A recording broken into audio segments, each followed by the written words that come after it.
نفسي افهم يا جماعه الناس اللي طالعه تقول امام عاشور بقى انتمائه للنادي الاهلي فجاه. امام عاشور بقى بيحب النادي الاهلي في يوم وليله، وازاي غير مشاعره في يوم وليله من انتمائه لنادي الزمالك الى النادي الاهلي.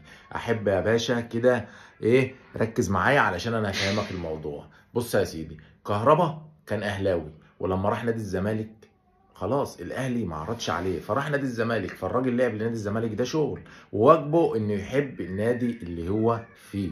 تمام، ويحب جمهوره والدنيا تمام. بس لما راح النادي الاهلي رجع بقى لايام الطفوله، زي امام عاشور. امام عاشور من صغره اهلاوي وبيعشق النادي الاهلي، فلما جاله عرض من نادي الزمالك الراجل يعني يعتبر نادي الزمالك والنادي الاهلي احسن جزء انديه في مصر. فطبعا لما جاله النادي الزمالك فالراجل راح النادي الزمالك عادي جدا وتألق والكلام ده. فلما راح النادي الاهلي بقى بين مشاعره الحقيقيه، بين حبه الحقيقي زي كهربا.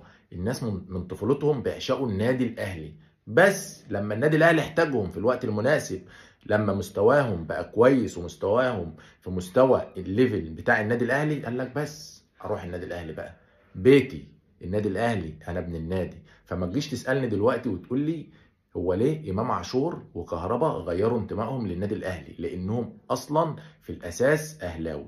فواحد بقى ما يجيش غبي وايه ويكرر السؤال مرتين ويقول لك امام عاشور في يوم وليله وكهربا في يوم وليله وانتماء ومش انتماء والكلام ده. الاساس اهلاوي. السلام عليكم.